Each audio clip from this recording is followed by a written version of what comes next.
El Cinco de Mayo, May 5th. To a lot of people that I know, Cinco de Mayo is not just a regular holiday, not something that's just recognized as being around the Hispano, Latino, Latinx, however you want to identify, community, because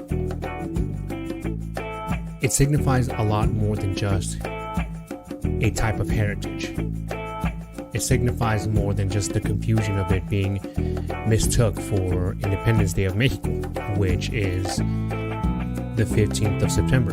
The thing that I find really interesting about Cinco de Mayo is that even though there are a lot of people that have this continual misunderstanding that the holiday actually isn't celebrated as Independence Day, is the fact that people partake in it. People actually do a lot to be able to be involved in it. Both growing up and currently now, I hear about it, I listen about it, and I see about it a lot of the times, especially when it comes to racial bias, ethnocentric studies, and even just dialing down on the whole immigration issue and racial divide that's currently in the United States. Because the one thing about this holiday is that, just like a lot of the other holidays that are celebrated in the United States, in any of the communities, it's about overcoming adversity, overcoming great obstacles, and overcoming these things, these barriers that are set in front of us, that were set in front of people, to continuously keep spreading what it is about your culture, our background, our heritage. Now, whenever we talk about any specific holiday outside of the Anglo-Saxon, white, Americanized, European type of celebrations, is that there is a lot, and I do mean a lot, of misunderstanding, like I mentioned before.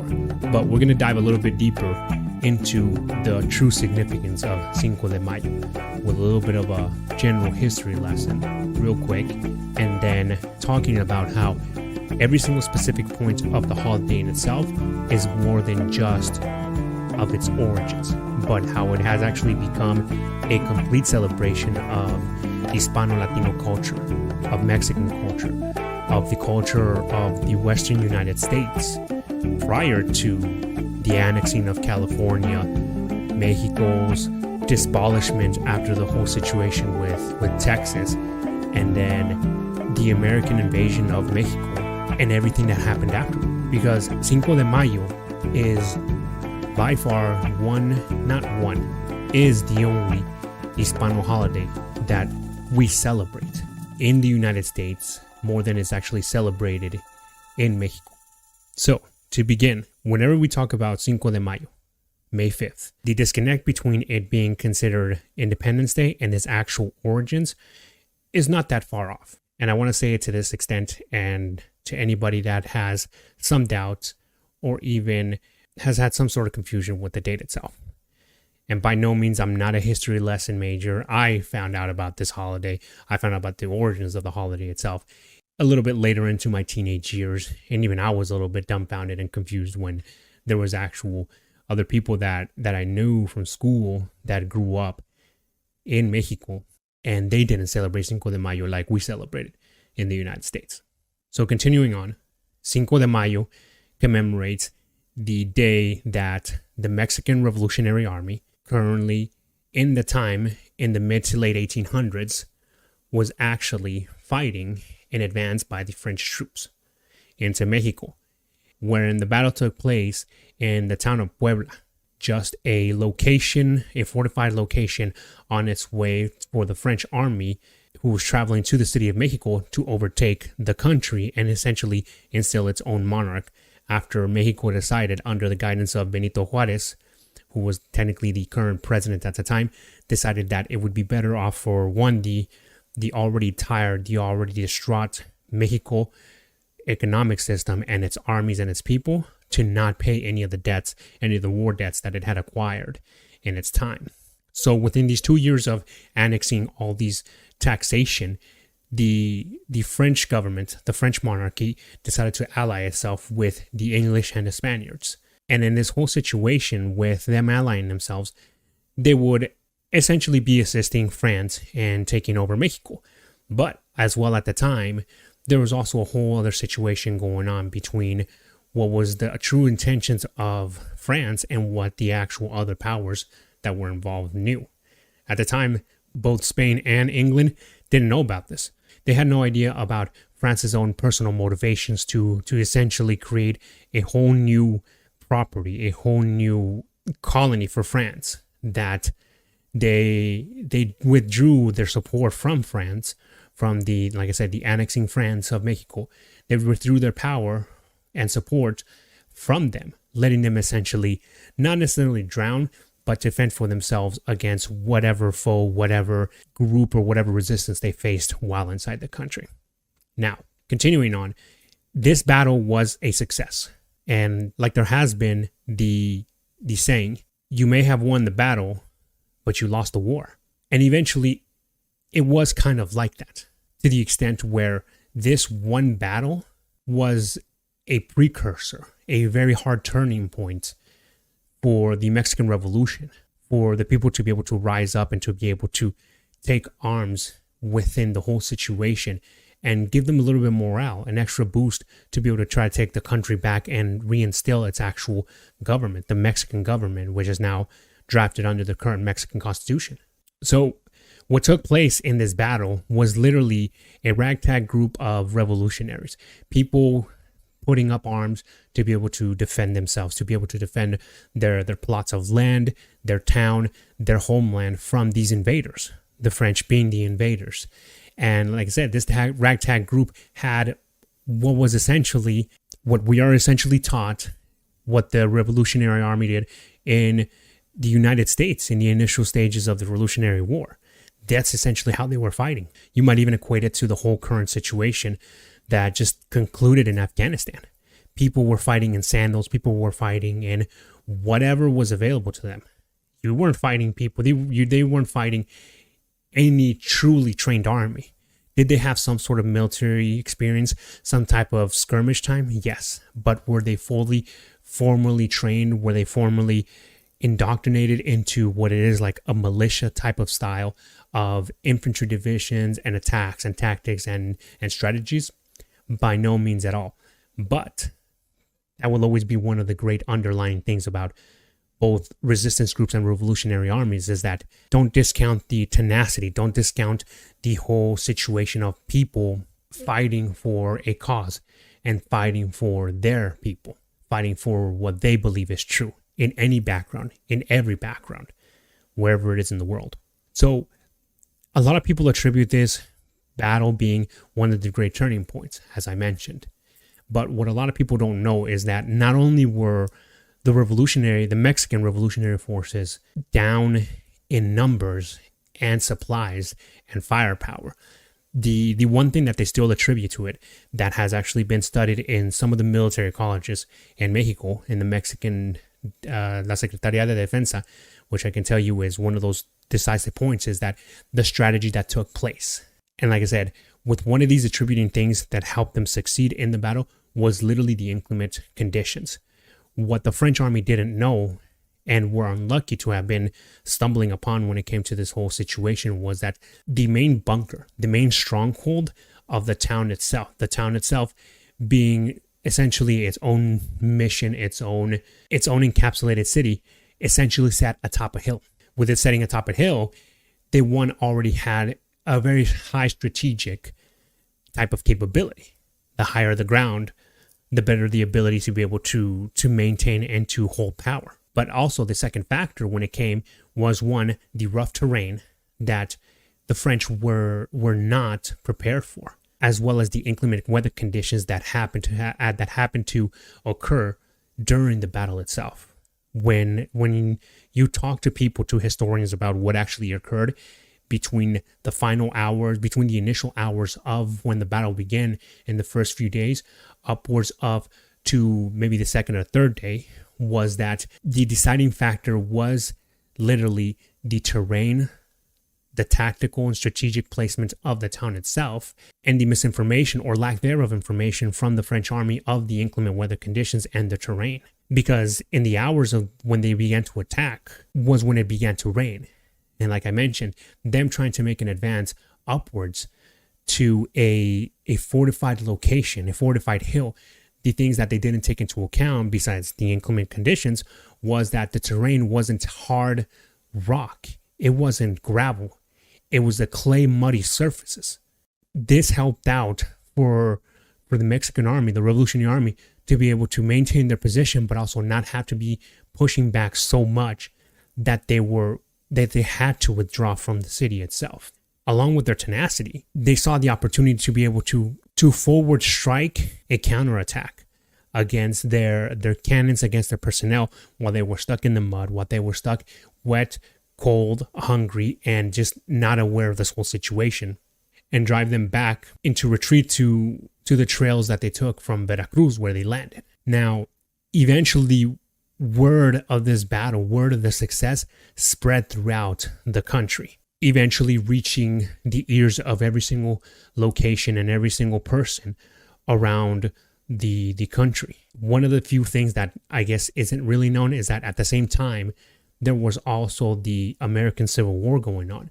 And like a lot of people still don't understand about how far flung and how involved ethnic groups, and I do mean ethnic groups, we, Hispanos, Mexicans, Mexicanos, were involved in the Civil War as well. Mexican heritage, American-born Mexicanos were a part of the Civil War, and they heard about this. Ones that were actually serving in the Civil War, as far back as the Civil War, heard about this, and this gave them inspiration. They gave them even more motivation to be able to continuously fight against the whole situation of what's going on, and instill them that whole extra pride of, man, maybe even though I'm not born in Mexico, I know, at least I know that my people, the heritage of my people, fighting in their own struggle, they're able to overcome this superpower, this global power at the time, as ill-prepared and as under-equipped as they were. Eventually, the revolution did come to an end years later, but when it came to a lot of the battles of the French occupation, the initial occupation of the Spaniards, driving them back, the instilling of the first revolutionary armies to fight against the occupations of any other country, the continued involvement of the Prussian governments from Europe, what is now considered more Germany, as well as what the French involvement had, it continued to be a very decisive battle in the entire history of the revolution. Now, pushing it a little bit more forward, now that we stand in modern age, in this current 2022, years later, the significance of that battle transformed within the United States, because also around this time, during the United States, was the occurrence of when the rest of the northern territory of Mexico was taken over by the United States post the Civil War. And I find it funny that this being the decisive battle, this being a very decisive battle, was not the full conclusion to the revolution, because it kept going. Because even after all these years, you can ask anybody from around the world where they come from, what they do, what their history is like. And they will always tell you about something very specific, about their culture, their country, and their people that instills pride in them. And this is, for us, as Mexicanos, one of the few things that still instills pride in us outside of the United States. Because there are very few things outside of the United States that we're aware of, which helps me bring up this later point about how the holiday itself transformed from a celebration of tenacity, a celebration of a great triumph over power, to a full-on cultural phenomena that not only has reached far-flung areas of the United States, but has also curved around itself to the rest of the world. Where, like I mentioned in a previous episode, just like the lowrider culture from Eastern California, from East Los Angeles, from California, from South Texas, all these areas has reached around to as far as Japan, so has Cinco de Mayo, so has the stories of other great revolutionaries of our time, of our history, of our heritage. And that's what I want to talk about next. The cultural impact of Cinco de Mayo, not only in the United States, but around the rest of the world. Now, Cinco de Mayo has become this large cultural event that celebrates the heritage of being Hispano, being Mexican. But the other thing that we also do within this whole celebration is we also take in every other Hispano-Latino culture that wants to be involved. Yes, it's a main focus on the culture, the food, the ability and just the spirit of Mexico. But we've also taken into account every other culture that's involved in this, because the story of Mexico is the initial stories of most of these other Latin American countries. These other countries in Latin America and even parts of the Caribbean have some start in Mexico as well. And not to rob them of anything, but there are certain things that tie back to what Mexico did. And there's certain things that tie back to what Puerto Rico did. And things that happened too with what the Haitian Revolution brought. Every single part of history is a collective, and there are intertwining webs that have cause and effects that are creations of our current circumstances, that are creations to our current circumstances. So the celebrations that happen all over the United States. From food, from music, to dancing, to just basic history lessons. Everybody partakes in what they can, as so far as to essentially leak into the day-to-day life in most places, where every single week literally is either Taco Tuesday or Taco Thursday, just like that.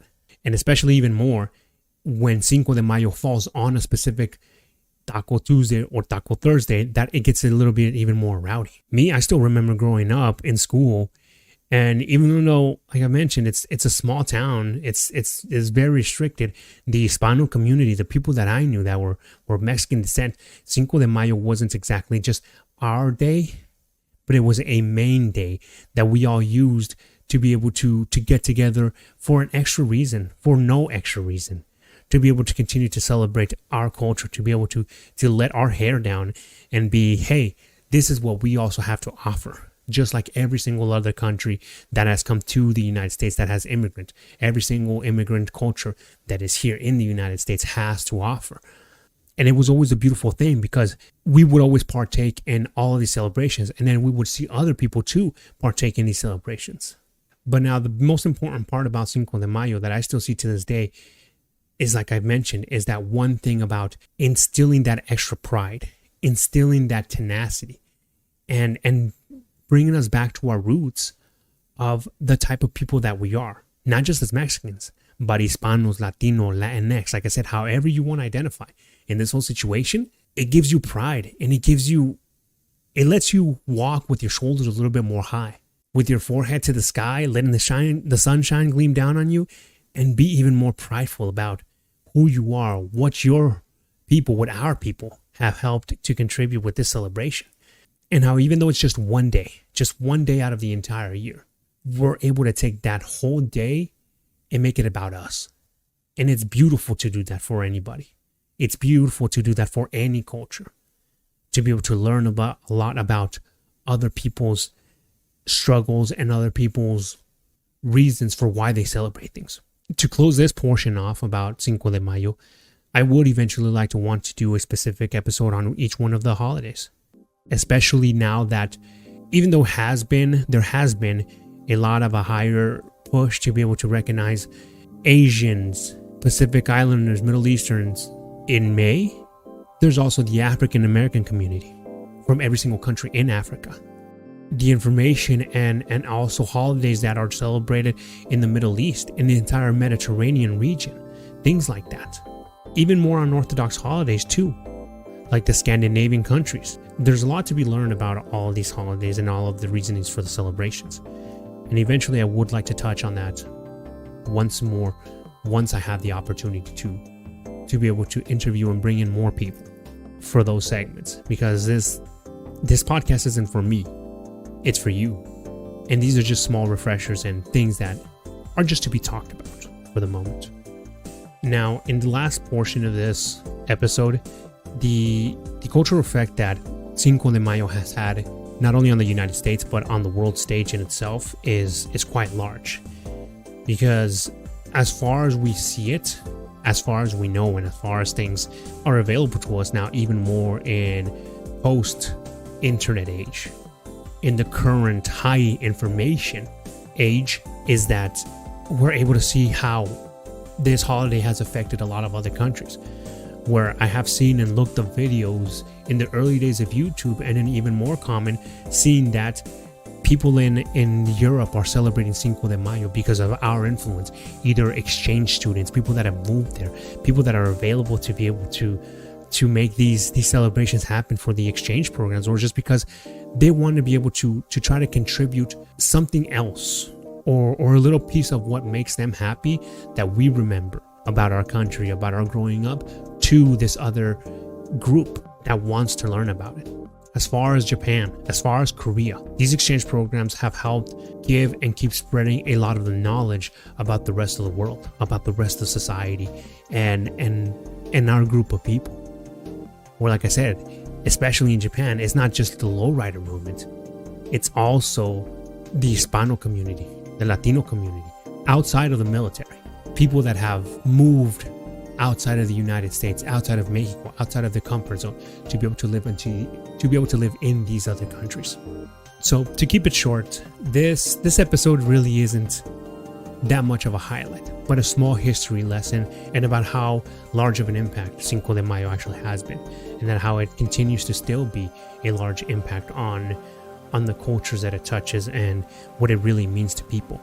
And hopefully in the future, I have more to be able to say about it.